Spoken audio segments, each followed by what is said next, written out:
Olá, estudante, tudo bem com você? Seja muito bem-vindo. Hoje nós vamos falar sobre a estrutura de recompensas e feedback positivo, um assunto de extrema relevância. Eu quero começar a partir da frase preliminar que nós vamos ler juntos na tela. O texto base diz o seguinte: a estrutura de recompensas e feedback positivo é um aspecto central no design de jogos educacionais e atividades de ensino. Essa abordagem ajuda a motivar os alunos, recompensando seus progressos e fornecendo encorajamento para continuar aprendendo, né? Dentro aqui dessa abordagem que nós estamos colocando. Nós vamos trazer alguns tópicos centrais sobre essa temática. O primeiro item que eu gostaria de pensar com você é sobre os tipos de recompensas. Vamos lá para essa questão. As recompensas, elas podem ser tangíveis ou intangíveis, como pontos, medalhas, estrelas, bloqueios, níveis ou conteúdos adicionais. Além disso, elogios e reconhecimento público também podem servir como recompensas eficazes para o nosso estudante, né? Para que a gente consiga atingir este recurso. Eu coloquei aqui basicamente dois elementos que eu gostaria de dar um foco importante: as recompensas tangíveis e as recompensas intangíveis. As recompensas tangíveis são itens físicos ou digitais que os alunos podem ganhar e usar durante o jogo. Esses podem incluir pontos, medalhas, estrelas, moedas virtuais ou itens desbloqueáveis, como níveis adicionais ou conteúdos extras. Um exemplo prático disso seria um jogo de vocabulário, onde os alunos podem ganhar pontos ou estrelas ao formar palavras corretamente. Esses pontos, eles podem ser trocados por prêmios, como avatares personalizados, acesso a novos desafios, entre outras questões. Isso vai incentivar os alunos a continuar jogando e aprendendo para acumular mais pontos ou estrelas. Nós também temos as recompensas intangíveis, que são formas de reconhecimento que não têm uma representação física, mas ainda assim são motivadoras para os estudantes. Isso pode incluir elogios verbais, reconhecimento público, emblema digital ou analógico, ranking que destaca os melhores desempenhos. Quer ver um exemplo prático? Em um jogo de história, os alunos podem receber elogios do professor ou dos personagens do jogo por responderem corretamente a perguntas sobre eventos históricos. Esse tipo de feedback positivo ajuda a manter os alunos engajados e interessados aqui, nesse escopo que nós estamos colocando. Vamos seguir? Feedback positivo. Fornecer feedback positivo é uma maneira eficaz de reforçar o progresso dos estudantes, dos alunos e das alunas. O feedback deve ser específico e focado nas conquistas e esforços do aluno para que ele possa entender quais comportamentos levarão ao sucesso, né? Dentro aqui dessa organização. O feedback positivo ele deve ser específico e detalhado, destacando exatamente quais comportamentos ou ações levaram ao sucesso. Isso ajuda os estudantes a entenderem o que fizeram corretamente, como repetir esse sucesso no futuro. Quer ver um exemplo prático? Em uma atividade de escrita, o professor pode elogiar um aluno por usar vocabulário variado e estruturado de maneira lógica, fornecendo exemplos específicos das palavras ou frases bem empregadas dentro aqui do escopo. Perceba que a outra questão que nós podemos colocar é o foco nas conquistas e esforços.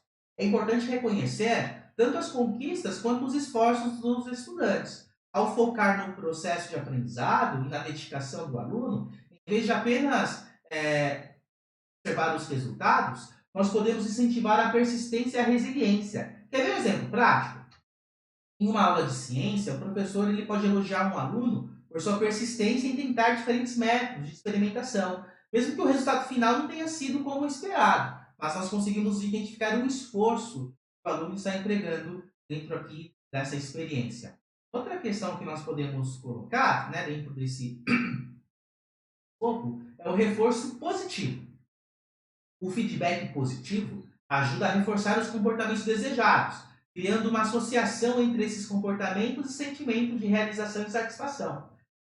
Um exemplo prático que eu poderia citar sobre essa questão é um jogo de matemática onde o professor pode elogiar os alunos por sua estratégia eficaz na resolução de problemas, destacando como isso os ajudou a obter resultados corretos, né, dentro aqui dessa experiência que nós estamos colocando. Vamos seguir? Recompensas relacionadas ao aprendizado. Perdão. As recompensas devem estar relacionadas aos objetivos de aprendizagem para garantir que os alunos se concentrem nas tarefas que promovem o conhecimento, né, de uma forma bem direcionada. As recompensas, elas devem estar diretamente relacionadas aos objetivos de aprendizagem para que os alunos saibam quais tarefas e comportamentos são valorizados. Isso mantém o foco no progresso educacional. Quer ver um exemplo prático? Um jogo de física, os alunos podem receber recompensas por aplicar corretamente fórmulas de movimento e energia em problemas complexos, destacando a importância da compreensão conceitual. Outra questão que nós podemos colocar é com relação ao incentivo à explicação e compreensão profunda. Recompensas podem ser oferecidas aos alunos por explicar suas soluções ou raciocínio, incentivando uma compreensão mais profunda do conteúdo. Um exemplo prático que nós poderíamos citar é um jogo de ciência, onde os alunos podem receber recompensas por justificar as suas hipóteses em experimentos virtuais, destacando a importância da metodologia científica dentro dessa abordagem. Outra questão que nós podemos colocar é o incentivo à autoavaliação e reflexão. Recompensas relacionadas ao aprendizado podem incluir elementos que incentivem os estudantes a refletir sobre as suas conquistas e desafios, promovendo a autoavaliação dentro aqui dessa abordagem. Um exemplo prático que nós poderíamos citar é um jogo de leitura onde os alunos podem receber recompensas por identificar palavras-chave em um texto, explicar um significado, estimulando a análise crítica do estudante ao fazer a leitura daquele texto. Vamos seguir? Desafios graduais, que é o próximo aspecto. O texto diz o seguinte: é importante que os jogos ou atividades ofereçam desafios graduais para que os estudantes, para que os alunos possam perceber o progresso de suas habilidades dentro aqui dessa construção. Alguns conceitos técnicas chaves que eu gostaria de destacar aqui desse processo. O primeiro é a progressão da dificuldade. Os desafios graduais permitem que os alunos enfrentem tarefas com uma complexidade crescente, desde níveis iniciais, mais simples, até etapas mais avançadas. Um exemplo que nós poderíamos citar é um jogo de lógica, onde os alunos podem começar com quebra-cabeça simples e, à medida que avançam, eles vão enfrentar problemas mais complexos, que vão exigir estratégias mais avançadas de resolução para conseguir concluir aquela demanda. Outra questão que nós podemos relacionar aqui é a sensação de conquista.